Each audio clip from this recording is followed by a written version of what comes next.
As the host of First Look, I know what it takes to put on a show. What am I doing? Oh.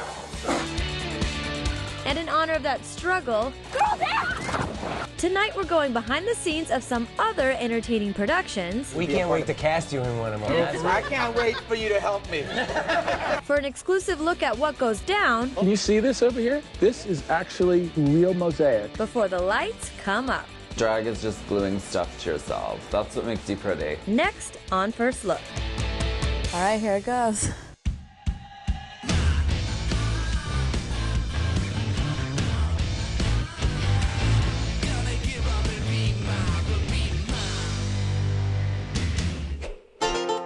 With nearly 40 plays to his name, when it comes to theater, no one is bigger than William Shakespeare.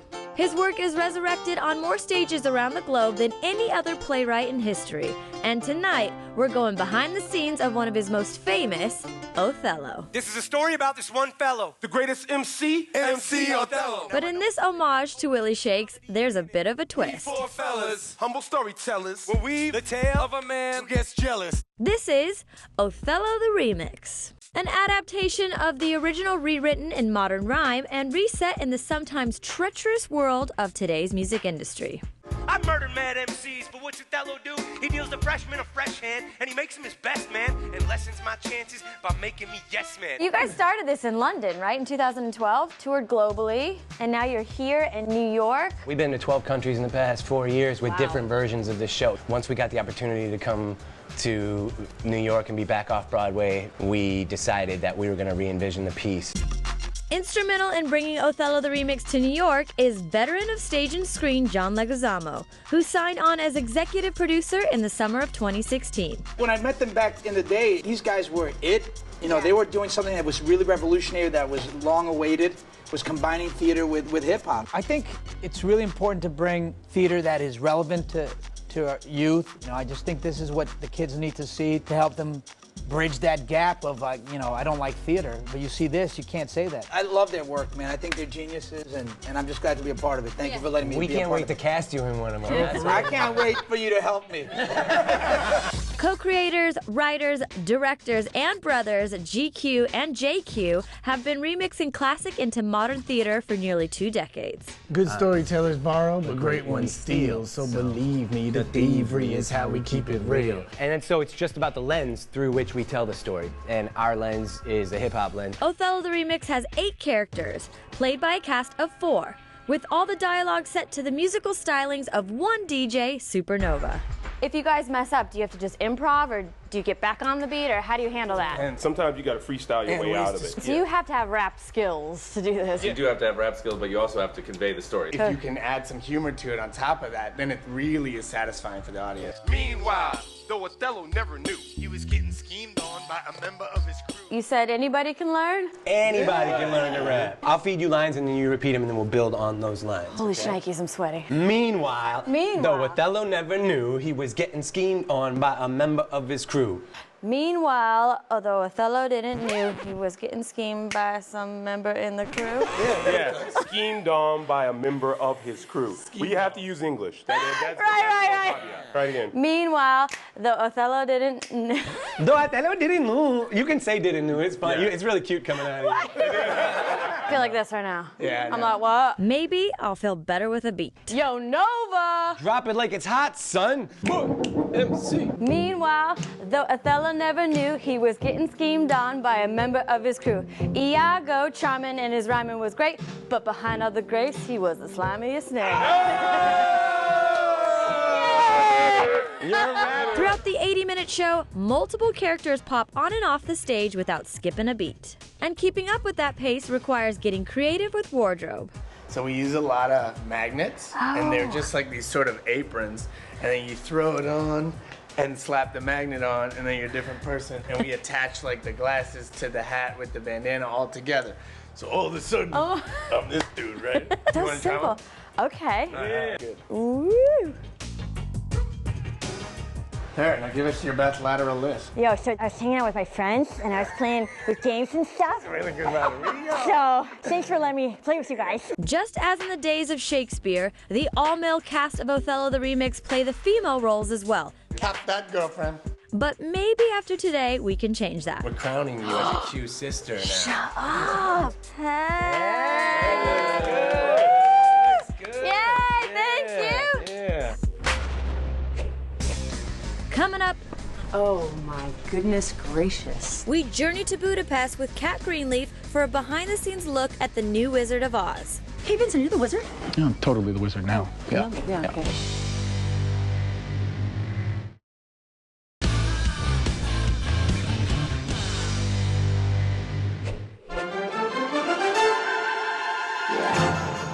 It started as a children's novel and then a Broadway production before becoming the iconic fantasy film. And now The Wonderful Wizard of Oz is being reimagined into a television series poised to attract a whole new generation of fans. Are you just a girl from Kansas? Or are you more? But for an adaptation of this scale, the Universal backlot just won't cut it. So we shipped our own Kat Greenleaf from her stoop in Brooklyn to Corda Studios in Budapest for a behind-the-scenes look at NBC's magical take on Oz, Emerald City. In The Wizard of Oz, Dorothy says there's no place like home, and there is truly no place like Hungary.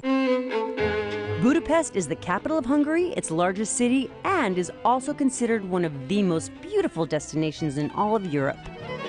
And if you think this setting is impressive, the sets of Emerald City will throw you like a tornado in Kansas. So put on your ruby slippers, because we're off to see the wizard. We've finally made it, the gates of the Emerald City, all along the yellow brick road. Now I know you're thinking, Kat, that road doesn't look yellow, but it is. See, this is poppy dust, supposedly, that's covering all the bricks. So it's not quite the same as the original. Here's another secret. It's not even a real rock. It's not even a road. This isn't even grass. That is the magic of television. Let's go on in and see what other secrets await.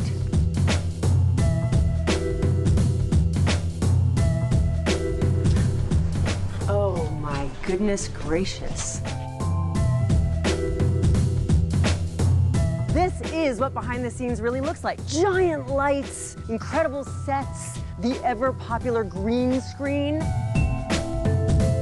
The TV version of Oz has been given a major makeover that extends from its beloved characters to its famous storyline. Yeah, definitely not Kansas. Congratulations on this part. It is a huge role for a fairly new actress. Yeah, it's so exciting to play such an iconic role, and especially me being Hispanic. I'm beyond grateful, really, for this amazing opportunity. How does your Dorothy evolve? Well, Dorothy first is a nurse and a very, what we would call normal girl, suffering from all the things that I think every young woman suffers, insecurities and self-doubt. Through this journey, she becomes a woman. She has a voice. She gains strength and power. And I really think that I've hopped on that ride with my character. Where am I? I don't know where I am. Follow the brick road to the Emerald City. The wizard is there. Can this wizard take me home? And just as in the original, this Dorothy's journey through Oz is met with a wicked cast of encounters. So I play the Wicked Witch of the West, and this is my whorehouse. We live in a world where magic is illegal, so I found a new line of work, and that is being a madam, I guess, and just a drug dealer.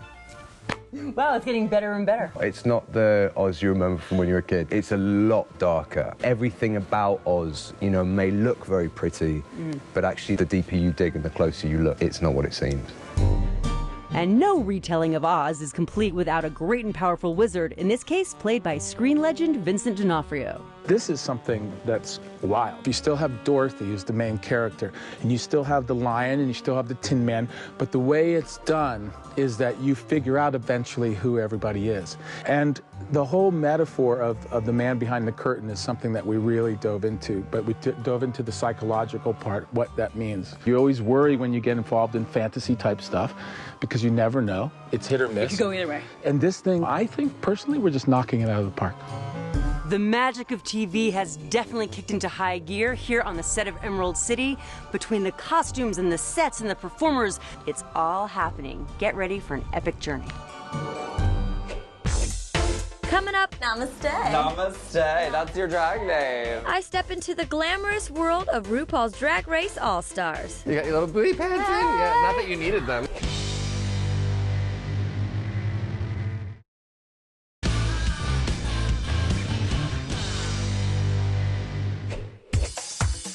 With her exquisite lace front, dramatic lashes, and a face beaten to flawless perfection, when it comes to going glam, nobody does it better than a drag queen. And there are few queens more glamorous than RuPaul's Drag Race All-Stars. As a big fan of the show, tonight we're getting a behind-the-scenes look at what it takes to go full-on drag, with help from a few of Ru's most brilliant queens: Alaska, Detox, and Ginger Minge. Bring back my girls. But before hitting the stage, the first step in any queen's transformation is knowing how to beat that face, honey. There's foundation, mascara, lipstick, but first, glue? The idea is you put glue stick over your eyebrows so that you can flatten them, and then you can cover them with makeup, and then you can draw on your eyebrow wherever you want it. Drag is just gluing stuff to yourself. That's what makes you pretty. To be an all-star drag queen, I think you have to work hard, and you also have to just want to get your fingers in every type of thing. So is there ever too much makeup in the drag world? No. And that same no-holds-barred attitude also applies to your drag name. My name is Alaska Thunder 5000 from the planet Glamtron. Ginger Minge is actually British slang for red lady parts. And for my drag name... Excuse me, baby, could you get me a drag name for her, please? With a straw? With a straw. Thank you. Namaste. What'd you say? Namaste. Namaste. That's your drag name. Namaste Jackson. Ooh, I love that. Right? It's hot. Inspiration can come from just about anywhere on the set of RuPaul's Drag Race, especially when it comes to styling. You look beautiful! Drag is all about being an exaggeration of a beautiful woman. There's so many amazing queens that have walked through the workroom of RuPaul's Drag Race, and we're all stars in my eyes. We're all so great at what we do, and we're all so different and unique, which is the magic of this program. This is definitely something right here. So you want to make sure that you can, A, move it well in it. Yeah. And be able to be comfortable on stage, but you just want to look fierce. Yes. Fierce. Get your ass to that dressing room. Yes. Find that fake dressing room. Namaste! Namaste! Miss Jackson, cuz you nasty. Hey! Let me see your little booty. Oh yeah, I got my little booty. You got your little booty pants in? Yeah, not that you needed them. I think you're gonna kill it. You look beautiful and exuberant. Namaste, Jackson! But to sit among the queens of drag requires more than just a polished look and unique style. It takes talent.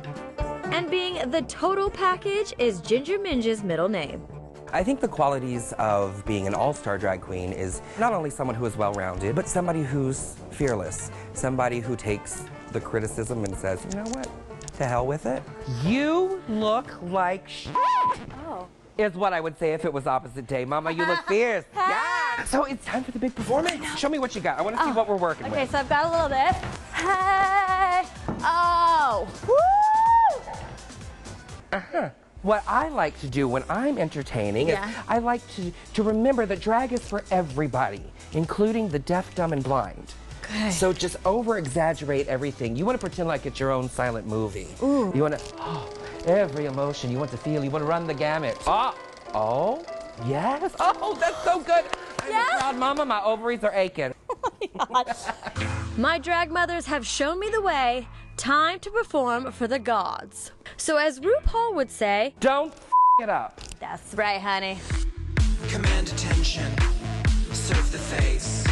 Can't touch my body. Being a drag queen is fun, fierce, and fabulous. But with all the glue and glam comes a sense of honor and responsibility that RuPaul's All-Stars take very seriously. I meet kids a lot, and if it makes them feel strong and feel happy, then that's a huge reason to do it. For anybody who doesn't have that voice or doesn't have the nerve to get out there and do and say and be who they want to be, I'm going to continue to not only kick in the doors, I'm going to break down the walls. We're here and we're queer and get used to it. We've been saying it for years, and the fact that a program like this is on television is an amazing thing to be a part of.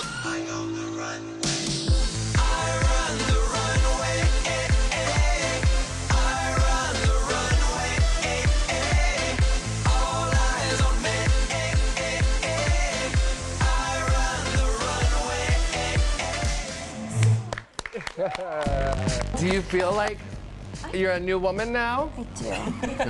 And I'm ready to take her out. You know, Let's have a take good her time. out. Oh, Take yeah, her we're out? going to show you what it's like to really be a drag queen. Okay.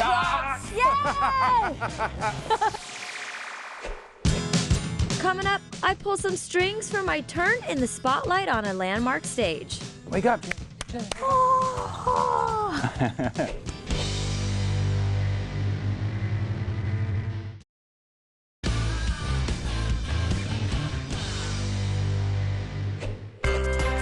Time now to go behind the curtain of an ancient art form considered magical for some, and for others, a bit creepy.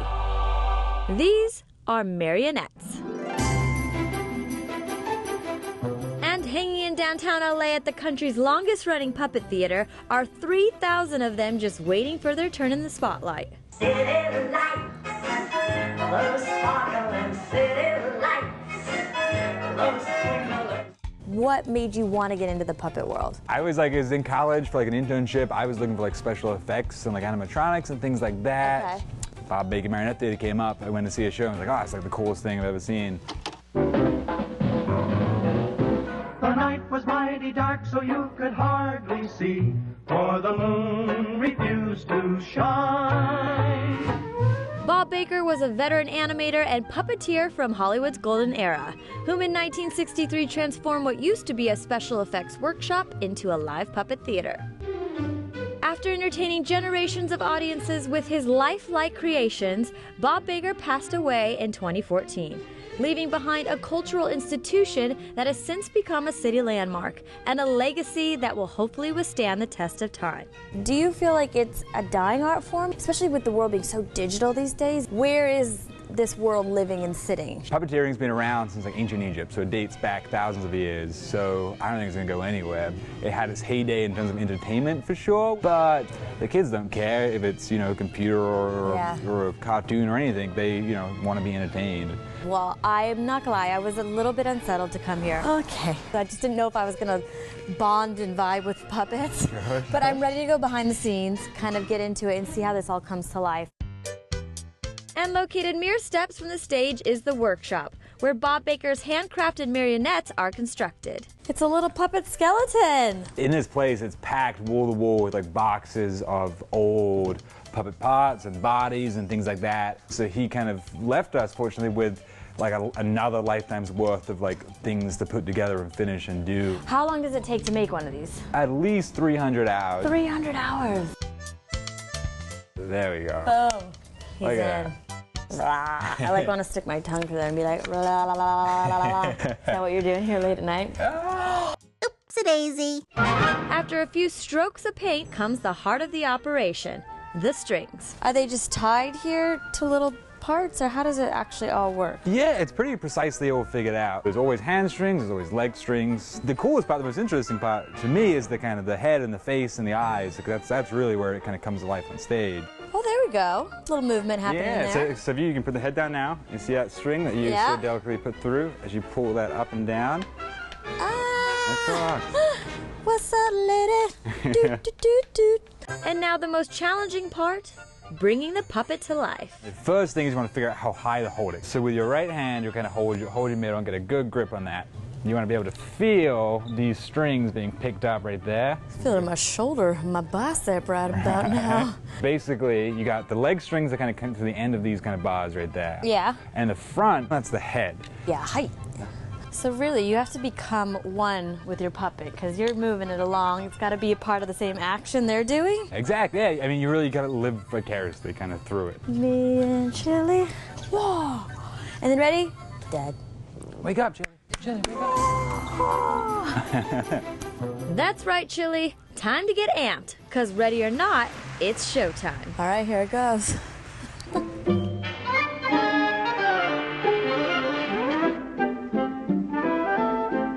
This place really is timeless. We don't have modern music or old music, and it's not even the fact that it's nostalgia. It's just charming and entertaining, irrelevant of context and placement. It's just entertainment.